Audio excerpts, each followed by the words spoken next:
I never imagined my marriage would reach a breaking point over those 6 words. For 8 years, Megan and I shared what I thought was an unbreakable bond. We built our dream home, planned our futures, and supported each other through every challenge. Then one night, after yet another attempt to connect intimately, she looked at me coldly and said those words that changed everything. Not tonight, or any night. In that moment, I felt something inside me shift permanently. The husband who would have done anything for her disappeared, replaced by someone determined to reclaim his worth.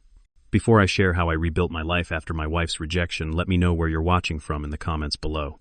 Hit subscribe if you want more stories about finding your worth when someone else doesn't see it.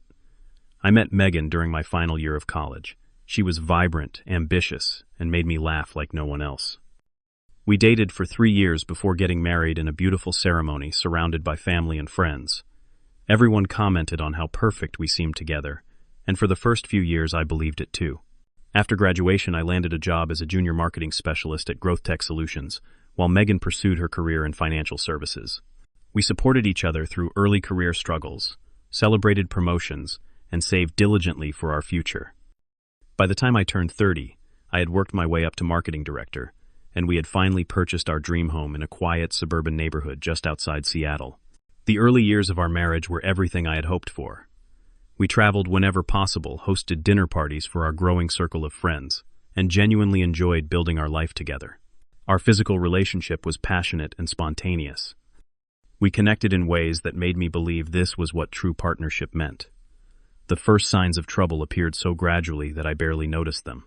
About 3 years into our marriage, Megan began declining my advances more frequently. At first, it was reasonable excuses. She was tired from work, had an early meeting the next day, or wasn't feeling well. I was understanding and patient, believing these were just normal fluctuations in any long-term relationship. As months passed, our intimate moments became increasingly rare. I tried talking to Megan about it several times, but she would become defensive or change the subject. Being the problem solver I am, I decided to take action rather than just complain. I planned special date nights at her favorite restaurants. I surprised her with weekend getaways to coastal bed and breakfasts. I gave thoughtful gifts and took on extra household responsibilities to reduce her stress. Nothing seemed to make a difference. With each rejection, my confidence eroded a little more. When our conversations about intimacy did happen, they followed a frustrating pattern. Megan would acknowledge my feelings but claim there were no issues beyond her being tired. She would promise things would improve when work calmed down or after she felt more settled. But those improvements never materialized. During this difficult period, I discovered something that added another layer to my confusion. While reviewing our joint accounts for tax preparation, I noticed significant unexplained withdrawals. When confronted, Megan reluctantly admitted she had been spending money on designer clothes and expensive lunches with friends that she had kept hidden from me. Despite our agreement to consult each other on purchases over $500, she had been regularly exceeding this amount without discussion. I was hurt but tried to be understanding. We agreed to a budget moving forward, and I chose to focus on rebuilding our connection rather than dwelling on the financial breach of trust. Our 5th wedding anniversary fell on a Friday in June. I spent weeks planning the perfect evening reservations at the restaurant, where we had our first date tickets to a show she had mentioned wanting to see, and a beautiful bracelet I had saved for over several months. I even arranged to leave work early to prepare. That evening started hopefully. Megan seemed to appreciate the effort I had made, and for a few hours it felt like we had recaptured some of our earlier magic. After returning home, I initiated a romantic moment, hoping the special occasion might help us reconnect. Her response shattered me. Looking directly into my eyes without a hint of emotion, she said, "Not tonight, or any night. I am just not interested in that part of our marriage anymore." The bluntness of her statement left me speechless. This wasn't a gentle letdown or a request for patience. This was a unilateral decision about a fundamental aspect of our relationship. I retreated to the guest bedroom that night, unable to process the finality in her voice. The following morning, over coffee, I attempted to understand what this meant for us. Megan's response was equally devastating. She expected everything else in our marriage to remain unchanged. She still wanted the security of our home, the social status of being married, and my continued financial and emotional support. She simply no longer wanted physical intimacy. I nodded silently already, knowing that everything had to change. The weeks following Megan's declaration were some of the darkest of my life. Each morning I would wake up questioning my attractiveness, my worth, and what I had done to deserve such rejection. The man who had once confidently led marketing campaigns and given presentations to boardrooms now struggled to look at himself in the mirror. After 3 weeks of silent suffering, I realized I needed professional help. I found a therapist, Dr. Russell, who specialized in men's issues and relationship challenges. During our first session, I could barely articulate what was happening without my voice breaking. By our third session, something shifted when Dr. Russell asked a simple question. "What do you want, Ashton?" The question caught me off guard. I had been so focused on what Megan wanted and what our marriage needed that I had completely lost sight of my own needs and desires. That night, I stayed up late drafting what I later called my redirection plan. If Megan had decided to unilaterally change the terms of our marriage, then I would need to adapt accordingly. This wasn't about revenge. It was about survival and self-respect. My first action was financial. After discovering additional hidden spending that had drained nearly $15,000 from our savings, I opened a separate personal account. I continued contributing my share to our joint accounts for household expenses, but redirected my overtime earnings and recent performance bonus to my private savings. The second phase involved reclaiming my physical health. Years of stress and rejection had taken their toll, adding 30 pounds to my frame and leaving me constantly exhausted. I joined Ironwood Fitness, a gym that opened at 5 a.m., and committed to working out every weekday before work. During my third week at the gym, I met Jake, a personal trainer, who noticed my inconsistent form during deadlifts. Rather than trying to sell me expensive training packages, he offered genuine advice and encouragement. We struck up a friendship that extended beyond fitness, occasionally grabbing protein smoothies after morning sessions and talking about everything from sports to personal growth. At home, I established new boundaries. Megan had grown accustomed to me handling most household responsibilities despite our both working full-time. Without announcement or confrontation, I began only taking care of my own needs. I did my laundry, prepared my meals, and cleaned my own spaces. When Megan questioned this change, I calmly explained that I was restructuring my time investments to better reflect our current relationship status. The confusion on her face was evident, but I had stopped seeking her approval or understanding. My redirection extended to finances beyond savings. Megan had developed a habit of requesting expensive items, luxury handbags, weekend spa retreats with friends' costly home decor that I had previously funded without question. Now, when she mentioned wanting a $1,200 designer purse, I suggested she use her personal spending money rather than our joint funds. This change in my financial perspective coincided with a new community involvement. Through Jake, I learned about a volunteer group that built and renovated houses for veterans. Having grown up with a father who taught me basic carpentry, I found I had an aptitude for this work. Every Saturday, I would spend 6 hours working alongside other volunteers, creating something tangible and meaningful. These weekends revealed skills I had neglected during my marriage years of trying to fulfill Megan's expectations. I discovered I was a natural at finished carpentry and found genuine joy in creating beautiful, functional spaces for deserving families. As my body transformed through consistent exercise and improved nutrition, so did my confidence and outlook. The promotion I had been hesitant to pursue suddenly seemed achievable. I updated my work wardrobe, contributed more assertively in meetings, and volunteered to lead our largest client project. 3 months after implementing my redirection plan, I was offered the position of Senior Marketing Director with a substantial salary increase. Throughout this transformation, Megan remained curiously oblivious. She noticed the surface changes, my improved physique, new clothes, busier schedule, but failed to recognize the fundamental shift in my approach to our relationship. She continued operating as though her declaration had changed nothing, expecting my world to continue revolving around her needs and preferences. This was clearly demonstrated when she announced she had RSVP'd us to a dinner party with her status-conscious colleagues from the financial firm. This was typically an event I dreaded but attended to support her. This time I politely declined, explaining I had already committed to an important networking event connected to my recent promotion. Her stunned expression revealed the first real awareness that something significant had changed. That night marked a turning point as Megan began to realize that my redirection was not a temporary reaction but a fundamental recalibration of our relationship. As summer transitioned to fall, Megan's behavior began to shift. She started asking more questions about my activities, showing unexpected interest in my volunteer work, and making casual physical contact touches on my arm or shoulder that had been absent for months. I maintained polite friendliness without encouraging deeper connection, still processing my own feelings about our relationship. The real confrontation began after I mentioned I would be joining Jake and 2 other friends from the Veteran Housing Project for a weekend hiking trip in the Cascade Mountains.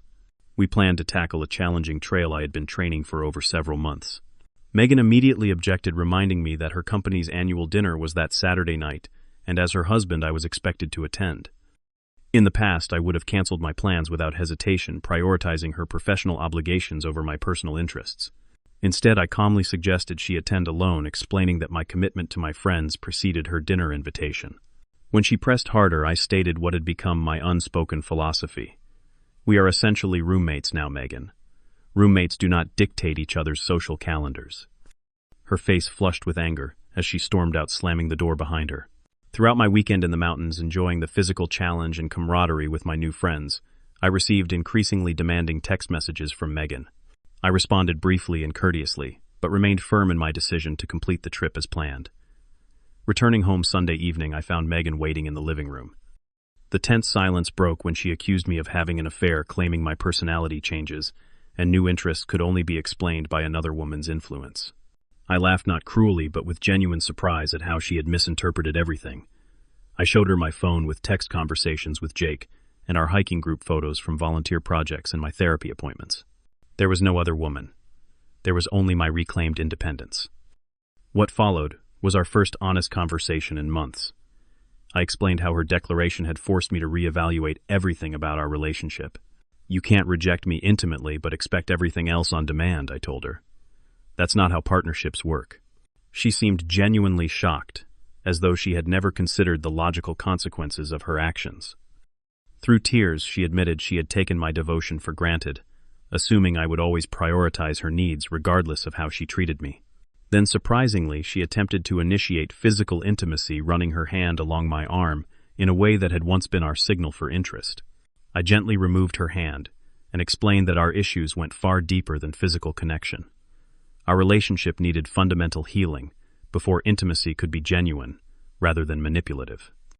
My suggestion of marriage counseling was met with initial resistance. Megan had always viewed therapy as something for troubled people, not successful professionals like us. However, as she realized my resolve would not weaken, she grudgingly agreed to attend. Our first session with Dr. Henderson was tense and uncomfortable. Megan presented a sanitized version of our problems, emphasizing my recent distance rather than her years of rejection. When Dr. Henderson skillfully guided the conversation toward the root issues, Megan became defensive and argumentative. Despite the difficult start, we left with homework assignments, daily appreciation exercises, structured communication sessions, and individual reflection journals. I completed mine diligently. Megan's journal remained untouched on her nightstand. After 3 unproductive counseling sessions, I made the difficult decision to move into our guest bedroom. This was not an impulsive reaction, but a necessary boundary. I needed physical space to match the emotional distance that had developed between us. While our marriage remained in this uncertain limbo, my personal growth continued accelerating. I received certification in digital marketing analytics, strengthening my professional credentials. My volunteer work expanded to include mentoring younger team members. The fishing hobby I had abandoned early in our marriage because Megan found it boring was rediscovered with enthusiasm. As I built this fuller life, I also began considering what a future without Megan might look like. I scheduled a consultation with a financial advisor to discuss potential separation scenarios, wanting to be prepared rather than reactive if our counseling proved unsuccessful. I thought I had been discreet, but I underestimated Megan's attention to my activities now that she feared losing me. She discovered my meeting notes and preliminary divorce considerations while searching for insurance documents in my home office. Megan's discovery of my divorce preparation documents triggered a dramatic shift in her approach to our marriage. I returned home from work to find her sitting at the kitchen table, eyes red from crying, the papers spread before her. "Is this really what you want?" she asked, her voice breaking. I had never seen her so vulnerable, so stripped of the confident facade she typically maintained. I explained that I was exploring options, not declaring intentions. The distinction seemed important to me. For the first time, I was approaching our relationship with the same pragmatism she had shown when unilaterally changing its terms. What followed was a complete transformation in Megan's behavior. She began attending counseling sessions with genuine participation rather than reluctant compliance. She completed the homework assignments, initiated difficult conversations about our expectations, and acknowledged her role in damaging our connection. Most significantly, she stopped treating my time and attention as entitlements. Simple courtesies returned to our interactions along with expressions of gratitude I had not heard in years. She began asking rather than demanding, suggesting rather than expecting. I remained cautiously receptive but maintained my independence. The painful lessons of the past year had taught me that self-respect must precede any healthy relationship. I continued my volunteer work gym sessions with Jake and professional development, making it clear these aspects of my life were non-negotiable. Dr. Henderson observed during our 8th session that we were essentially building a new relationship rather than trying to resurrect the old one. This framework helped us both understand that moving forward required creating something different, not returning to patterns that had ultimately failed us. Gradually, authentic moments of connection began to emerge. A genuine laugh shared over dinner, a vulnerable conversation about childhood insecurities. Small touches that came from affection rather than obligation or manipulation. These moments were not forced or strategic, but emerged naturally as we both engaged honestly with each other and the process. After 4 months of consistent counseling and visible efforts from Megan, we had our first conversation about potentially reconciling our sleeping arrangements. I suggested we continue with separate rooms but begin dating each other again, experiencing the courtship phase we had rushed through in our younger years. Megan agreed, and for the first time, I saw her prioritize patience over immediate gratification. We started with simple dinner dates, followed by weekend activities that interested us both. Physical affection developed organically, beginning with hand-holding and gradually progressing as trust rebuilt. 6 months after discovering the divorce papers, Megan suggested we revisit our marriage vows with a private renewal ceremony. Rather than simply repeating the promises we had made years earlier, we wrote new commitments that acknowledged our journey and the hard-won wisdom it had provided. My vow included promises of continued self-respect alongside devotion to our partnership. Hers acknowledged the damage caused by taking love for granted and committed to nurturing our connection daily. We both pledged to view our marriage as a choice we would make each day rather than a status we had achieved once and could neglect. 1 year after Megan's devastating declaration that had started this journey, we sat together on our back porch watching the sunset.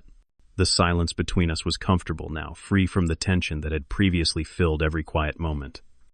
Looking back, I realized that redirecting my time, attention, and resources toward my own well-being had been the most loving action I could have taken, not only for myself but ultimately for our marriage. By refusing to enable a one-sided relationship, I had created the necessary crisis that forced us both to confront hard truths and make difficult changes. The man sitting on that porch was not the same people-pleaser who had accepted crumbs of affection. He was someone who understood that love without respect ultimately serves neither person. He had learned that sometimes walking your own path is the only way to discover who is truly willing to walk beside you. Have you ever had to rediscover yourself within a relationship? Share your experience in the comments below. If this story resonated with you, please hit that like button and subscribe to support more content about finding strength through life's challenges. Share with someone who might need to hear that their worth isn't determined by someone else's validation. Thank you for listening to my journey. And remember, sometimes redirecting your energy toward yourself is the most loving thing you can do, not just for you, but for everyone involved.